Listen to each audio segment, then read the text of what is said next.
玩美国信用卡的朋友一定避不开的就是美国运通的信用卡。谈到美国运通的信用卡，我们一定会用到的就是它的 MR 点数。美国运通的点数系统也是所有美国信用卡点数系统里面最好用的。MR 点数可以转点的航空公司众多，也有像是希尔顿、万豪这类全球分布密集的酒店可以选择。在不考虑商业卡的情况下，美国运通目前开放申请的 MR 点数卡，目前有且只有绿卡、金卡、白金卡这3张。卡片的年费方面，绿卡目前是150美元，金卡是325美元，白金卡是695美元。这3张卡全部都申请的话，每年要交的年费就高达1170美元。况且美国运通已经宣布了，今年的年底之前会对白金卡进行改版，年费可能会涨到800-900美元。所以我相信应该没有多少人会同时持有这3张卡。当然，3选2的朋友应该不少，根据自身的实际消费情况，3选2是可以的。但是对于大多数刚开始玩美国信用卡的朋友来说，3选1就足够了。下面来介绍第一张卡，美国运通绿卡。绿卡是在1969年发布的，距今已经56年了，是美国运通最经典、最老的信用卡之一。绿卡的开卡礼是4万点的 MR 点数，价值至少是400美元。要获得开卡礼的消费要求是，在开卡后的6个月内消费满3000美元。虽然绿卡的年费要150美元，但是它提供了每年209美元的 Clear Plus 的报销额度。我记得不久之前的 Clear Plus 的报销额度还只有199美元，现在多给了10美元。如果你生活在美国，并且经常搭飞机，用上 Clear Plus 之后，年费基本上已经回本了。如果不在美国生活，那么 Clear Plus 就是完全用不上的。刷卡奖励方面，绿卡是3张 MR 点数卡里面最平衡的卡，也是我认为3张卡里面性价比最高的卡。绿卡在旅行方面的消费有3倍点数，全球的餐厅消费也有3倍点数，全球范围内与公共交通相关的消费也有3倍点数，其余的所有消费都是1倍点数。绿卡对旅行的定义非常广，包括像是购买机票、订酒店、租车、买邮轮的船票，在任何旅游平台的消费，以及在 MX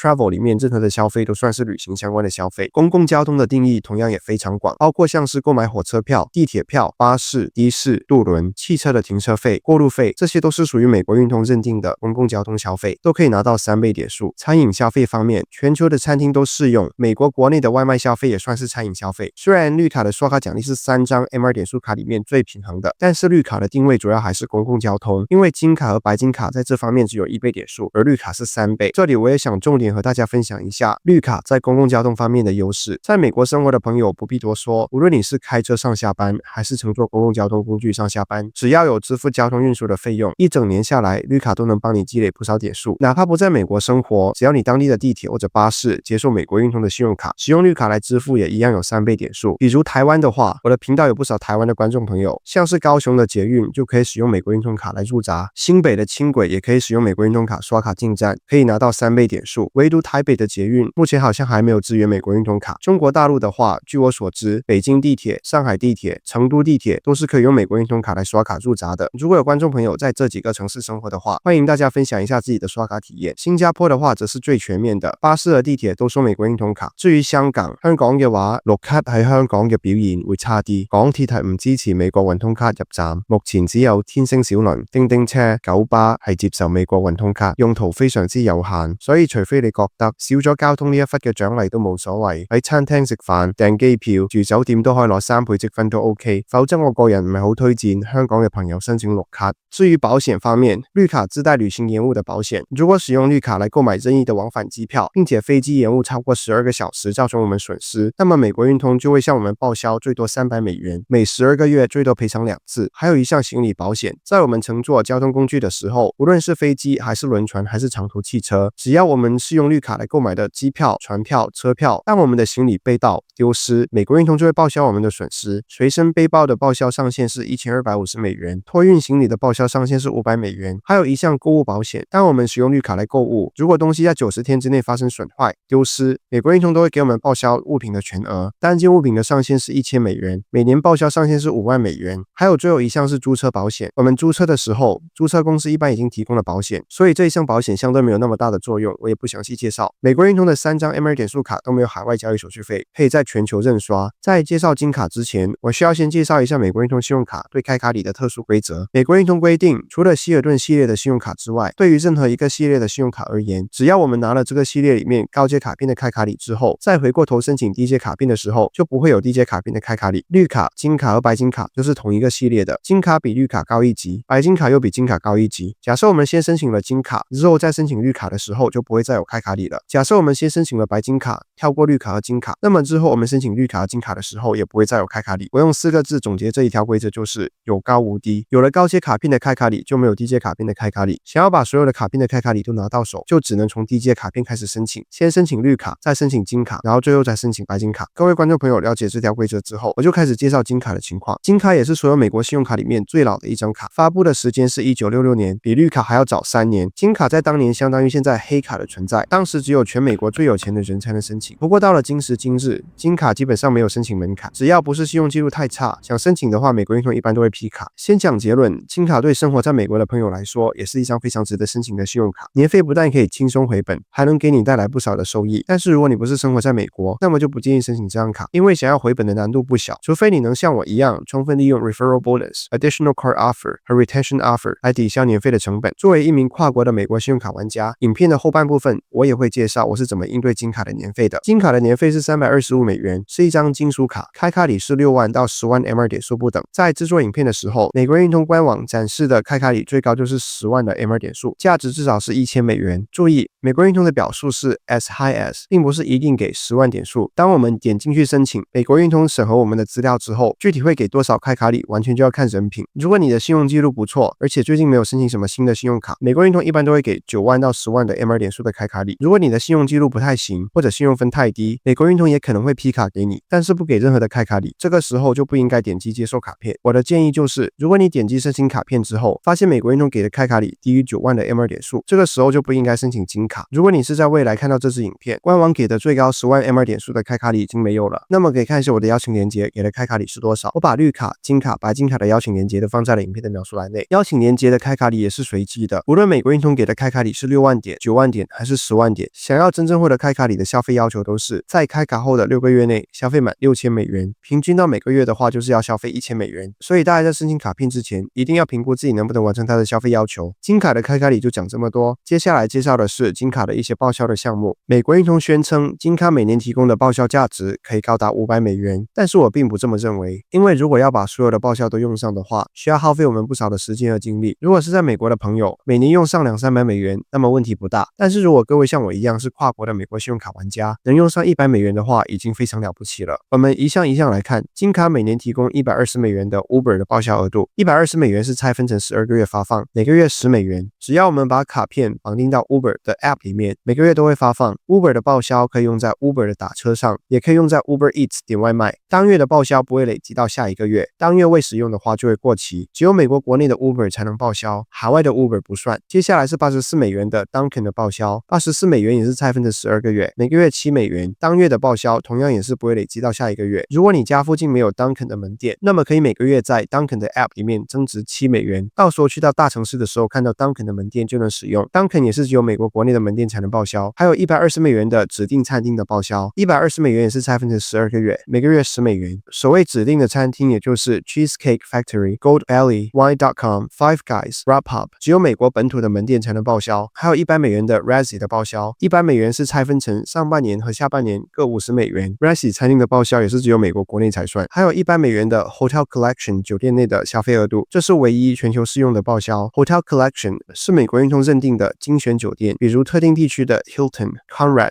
这些奢华的酒店，我们必须使用金卡连续预订2晚，100美元的酒店消费额度才会发放。这100美元可以用于酒店内的 SPA、酒店内的餐厅等等。在 Amex Travel 预订 Hotel Collection 的酒店，会比市面上的旅游平台的价格略贵。Hotel Collection 的好处就是，我们就算没有这家酒店的高阶会籍，也可以提早入住、延迟退房，以及一定概率的房型升级。所以 Hotel Collection 值不值就见仁见智了。除了 Hotel Collection 之外，金卡的所有报销项目在海外没有一项能用，这就导致了非美国居民使用金卡大概率是负收益。介绍完报销的情况之后，接下来就来介绍金卡的刷卡奖励情况。金卡在美国国内的超市消费有4倍的 MR 点数，在全球范围内的餐厅消费也是4倍点数。通过 Amex Travel 订机票，或者直接在航空公司的官网订机票，都是3倍的点数。在 Amex Travel 订酒店的话是2倍点数，其余消费都是1倍点数。刚刚我也提到，在美国生活的观众朋友使用金卡比较容易回本，这也体现在金卡的刷卡奖励上。如果你一周至少去一次超市，一一周至少在外面吃一顿饭，那么金卡就完全值得申请。因为就算拿所有的美国信用卡来说，这2项美国人日常最大的消费支出提供4倍点数的信用卡，有且只有金卡这一张。用比较保守的方式来估计，假设使用金卡每个月在超市消费300美元，在餐厅的消费是200美元，那么每个月就可以累积的 MR 点数是2000点，一年的话就是24000点。24000点可以干什么呢？比如我最近就用了美国运通的 MR 点数，换了国泰航空的香港和吉隆坡的往返的经济舱的机票，花费就是24000多点的 MR 点数。如果是家庭的支出，那么使用金卡一年下来能累积的点数可能可以翻好几倍，换长途国际往返航班的商务舱也可能绰绰有余。对于跨国美卡玩家来说，金卡能派上用场的地方就很少。首先，超市这一项就用不上，这一项只有在美国国内的超市才适用。金卡的刷卡奖励在海外适用的只有餐厅消费、买机票和订酒店。根据我自身的实际刷卡经历，亚洲地区的餐厅除了日本之外，无论是香港、澳门还是中国大陆还是新加坡，收美国运通卡的餐厅都是少数，只有在稍微高档一些的餐厅才会收美国运通卡。日本的餐厅只要是收信用卡的，基本都收美国运通，所以美国运通卡在日本非常好用。其他地区的平价连锁餐厅的话，香港的 KFC 是可以用美国运通的，大陆的麦当劳可以用美国运通， Shake Shack 也可以用美国运通，还有像是泰二酸菜鱼也可以用美国运通卡。这些地方使用金卡结账都可以拿到4倍的点数。台湾的话我就不太清楚了，欢迎大家把自己知道的餐厅也分享在评论区里面。根据我的实际用卡体验得出的结论就是，用金卡在海外的餐厅消费，一年下来也累积不到多少积分。对于跨国美卡玩家来说，真正能帮我们累积 MR 点数的就只剩下买机票和订酒店这2项。这就是为什么我不推荐跨国的美卡玩家申请金卡的原因。但是老观众可能会知道我有金卡，那为什么我会申请金卡呢？首先就是我当时获得的开卡礼是9万的 MR 点数，价值至少是900美元，是年费的3倍。第二，只要有人通过我的邀请链接来申请美国运通的信用卡，美国运通每年都会有最高10万点的 MR 点数的奖励。作为一名 YouTuber， 我基本上都能拿到这10万点，价值至少是1000美元。美国运通也会时不时给出附属卡的办卡邀请，比如美国运通前不久就邀请我办理金卡的附属卡，并且使用附属卡消费满2000美元就送1万点的 MR 点数。金卡的附属卡是完全没有任何费用的，所以相当美国运通又白送了我1万点的 MR 点数。第三，美国运通每年都会提供 Retention Offer， 也就是挽留礼。当卡片第2年的年费出现之后，我们就可以向美国运通的客服索要 Retention Offer， 而且美国运通的客服一般都会给，具体给多少就要取决于我们平时的用卡频率、过往1年的消费金额等等。通过这几项 Offer 以及平时的刷卡奖励，我每年都能获得10几万点的 MR 点数，价值至少是金卡年费的数倍，所以325美元的年费对我来说不是什么问题。保险方面和刚刚的绿卡完全一样，金卡也有上限1250美元的随身背包的失窃保险，托运行李的话也是500美元。购物保险和注册保险也是和绿卡完全一样，金卡没有旅行延误保险，但是金卡比绿卡多一项保修期延长保险。使用金卡购物之后，产品的保修期可以额外再获得1年，上限是5年。比如假设我们购买一台手机之后，商家提供的保修期是2年，那么美国运通就给到我们3年。在保修期内产生的维修费用，美国运通也有给予报销，单次的报销上限是1万美元，每年上限是5万美元。接下来要介绍的是白金卡，目前的年费是695美元，但是美国运通已经正式宣布2025年的年底之前会对白金卡进行改版，年费可能会涨到800-900美元，具体的改版细节我们暂时不知道。白金卡目前的开卡礼是8万到17万5千点的 MR 点数，在制作影片的时候，官网给出的开卡礼显示的是 as high as 17万5千点。如果你是在未来看到我的影片，我也把我的邀请链接放在了影片的描述栏内。无论开卡礼是多少，要获得开卡礼的消费要求都是在开卡后的6个月内消费满8000美元，平均到每个月的话就是要消费1333美元。白金卡的报销项目非常多，之所以白金卡的年费会那么贵，有一部分的原因就是它提供的报销堆起来的。首先是每年240美元的媒体的订阅报销，240美元是拆分成12个月，每个月20美元。这一项报销只能用在纽约时报、华尔街日报、皮卡以及迪士尼旗下的几家流媒体。还有每年200美元的酒店报销，只能用在 Fine Hotels and Resorts 以及 Hotel Collection 里面的酒店。这200美元用在 Fine Hotels and Resorts 的门槛会比较低，如果用在 Hotel Collection 的话，必须要连续预订2晚。还有每年200美元的航空杂费的报销，航空杂费是指行李托运的费用、选择座位的费用、舱内的消费，这些不包括机票的费用。有些网友表示可以通过增值美联航的 Travel Bank 来变相实现买机票，但是我自己没有试过。还有每年155美元的 Walmart 会员订阅费的报销，只能用在会员的订阅费。每年200美元的 Uber 报销，每年199美元的 Clear Plus 的报销，每年100美元的 Saks 的报销。我认为白金卡最有价值的就是它的 Centurion Lounge。百夫长休息室，休息室里面有各式各样的免费食物和酒水可以选择，上飞机前可以任吃任喝，甚至还能洗澡。Centurion Lounge 亚洲地区的话，目前只有4家，一家在香港，一家在东京，2家在印度。在没有 Centurion Lounge 的地方，我们也可以进入 Plaza Premium Lounge、Delta Sky Club 这类也是非常不错的休息室。白金卡也有额外提供一张 Priority Pass， 所以理论上持有白金卡之后，基本上全世界绝大部分的机场休息室都能进。有了白金卡之后，也能自动获得希尔顿的金卡会员以及万豪的金卡会员。希尔顿的金卡会员会比较有用，可以获得免费的双人早餐。保险方面，白金卡也是自带旅行延误保险，如果使用白金卡来购买任意的往返机票，并且飞机延误超过6个小时造成我们的损失，那么美国运通合作的保险公司就会向我们报销最多500美元，每12个月最多报销2次。白金卡的报销条件和报销的金额会比绿卡要好很多。白金卡还有旅行取消保险，如果使用白金卡订了不可退订的酒店或者其他的机票，当你目前的航班被迫取消之后，美国运通就会赔偿我们这些不可退订的费用，单次上限是1万美元。还有一项手机保险，使用白金卡买手机之后，手机损坏的维修、手机的被盗，美国运通都会给予报销，上限是800美元。还有退货保险，使用白金卡购物之后的90天内，如果无法退货，美国运通就会报销产品的全额，单件物品的上限是300美元，每年最多1000美元。还有租车保险、购物保险、保修期延长保险，这几项和金卡是完全一样的。最后，白金卡还有 TSA PreCheck 或者 Global Entry 的报销。Global Entry、TSA PreCheck 这2项只有在美国国内才适用。Global Entry 让你节省排队过海关的时间， TSA PreCheck